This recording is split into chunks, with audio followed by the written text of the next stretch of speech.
अब कौन व्यास करने क्या करवा रहा है कर रहा है। चलो भाई गिरी काट रहा है। टाइम खत्म भाव माइक बंद कर मारे मार बोल मत पिटा ना बंद कर तू।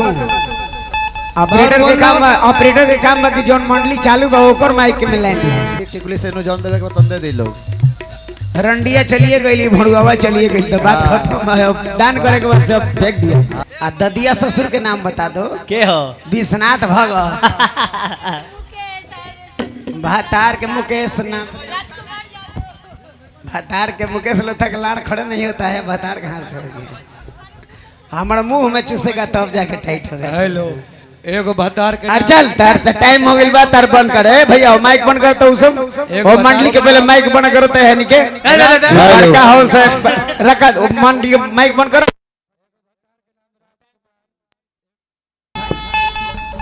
आतना न लइकवा बोने लगो तार सकी अब झांटे झरक जाता हमरे ये लोग के आतना न बोने लगो तार सब गीत लेके उन्हें हट जा। ए माइक हटाओ रे लइका माइक हटाओ।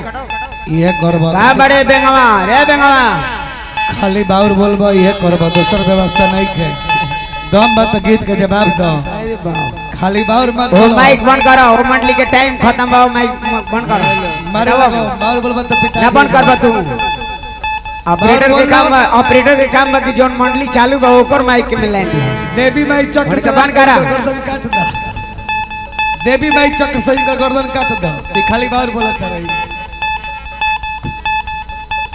हमार गर्दन काट दस दुनिया के जे घिनावता उ ममताओं के समान देवी माई काट दस ठीक रही पूरा शरीर के समान आँख का नाक सब काट दे मुंह सब काट दे।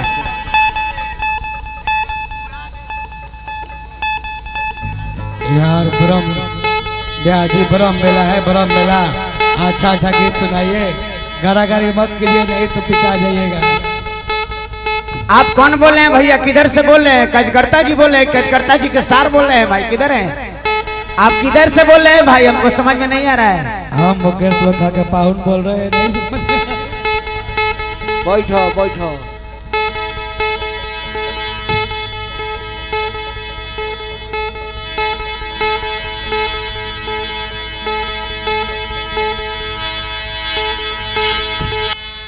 सामान जब ढीला ना होला तब लोग कोनो कामे ना होला ढीला करो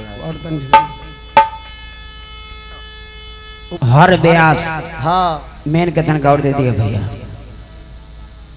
हर आदमी से मुंह ना नु लगाई ना जी मैं हम तो हमनी के लेवल के होला हमनी के बड़ा बड़ा के होला ओकरा के गरियाइबो करी ले मरबो करी ले झगड़ी ले हर चीज के ओकरा जवाब दी ले।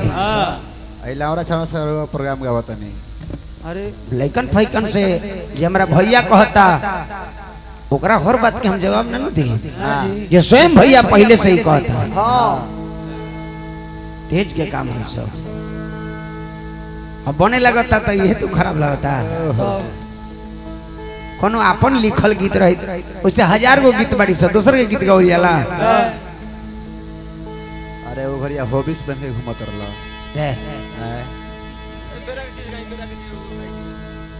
आपन प्रयास करी जाला 1000 बात ही कहले बा जवान एक बात के हम जवाब ना दे विकलांग बन के माँ बन के चले लगल ओकरो जवाब ना देनी 1000 बात के छोड़ देनी बैठ क्षमा कर देहल गइल तारा के का जवाब दियो का दी मारो जाला बराबर है के जे एक टावर मारो तो तोहरा पर टाइट होता कि तोरा गोली मार दे मरले हां गोली मार दे तोरा आ तू मारो तारा उदे ही नर मार लेता तो ओकरा क्या ना मारिया हक दियो जाए तो भोर के बराबर हो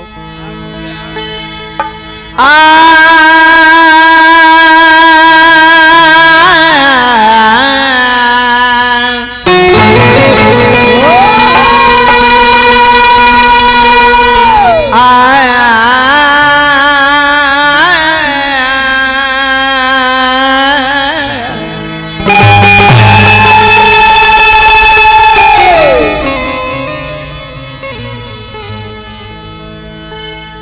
पहले गुलेदारी सुनाई दुगो आ एगो पूर्वी गा के आप बन कर दिए आधा घंटा 40 मिनट ले ताकि जो बोलोले बनी वहां के भी आप सभा के सोझा बैठी अब अंतिम भला तो सब भला, अंत भला तो सब भला।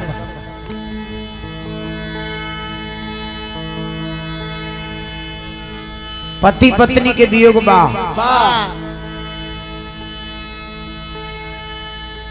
तनी बात हो जाए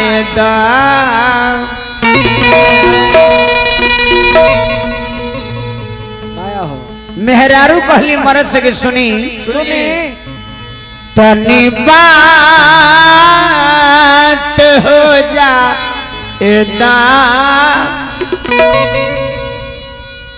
बर्दाश्त कर बलमू ओहो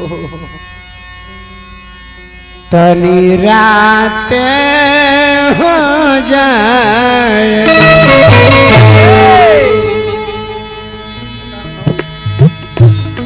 ये आदमी के अब देवे के बाद पुण्य करे के बाद से कली सारी टिकुली से नु जौन देवे के बतन दे दी लोग।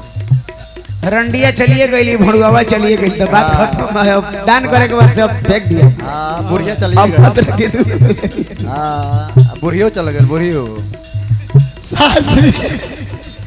सास भी जागल ननद भी जागल,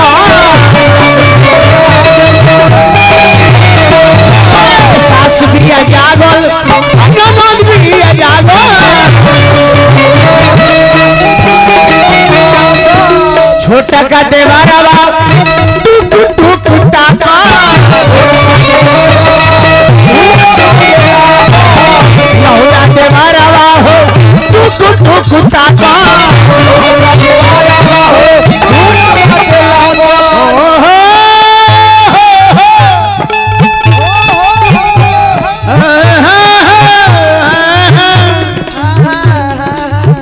हाथ के चोंगा बनेले बारे सब कोने में कह दिए। विपिन भैया वो सब बात ना, हमारा दोनों के प्यार बात मजाक चलेला, हम कुछ कह देली, विपिन भैया कहिए तो ठीक ना। बहुत रुपए का पुरस्कार दे। आप लोग करवाते करवाते थक रहे हैं तो हम लोग करते करते थे प्रोग्राम सेवा, ये सब प्रोग्राम मैंने ये सब